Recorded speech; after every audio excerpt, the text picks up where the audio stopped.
How's everybody doing? Good. Justice only comes for some. And on September 21st, for Troy Davis, it proved just how blind, deaf, and dumb it has become. A wolf is obvious in plain sight, but without insight is mistaken for sheep when clothed in good deeds. It's a mad world when we choose to ignore the cries of children because of these. And the wolf, well, we go with the ease to believe that he or she is the saint that they seem. It's a mad world when we put man on the pedestal of gods and don't expect them to be capable to commit the acts of demons, much less heathen. And I say poor victim, because most times we have the audacity to question for allowing their cries to be minimized when molested, abused, or sodomized. The gall to question the long repression of the transgressions brought against them.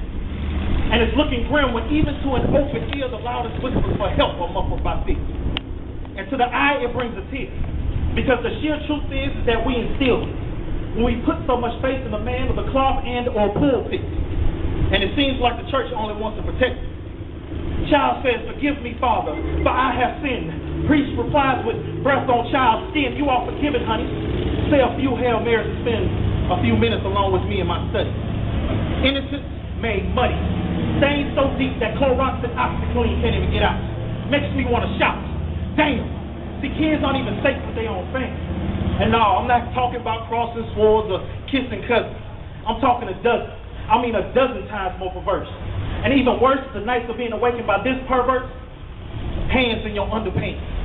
Touch you in places where before this used to be called the cutesy names. Now it seems to only fill you with shame. And as the months pass, you start to ask, am I the one to blame? Yeah, it's a mad world, and this poem is just an attempt to bring the insanity just a little bit of clarity. Because most of us believe that sexual abuse is just a rarity. That celebrities, pastors, and politicians are not capable of this kind of vulgarity. Now don't get it twisted. Now this poem is not to cause any paranoia or division. This poem is just to remind you that the next time you hear the loud whisper for help, make the decision to listen. Thank you.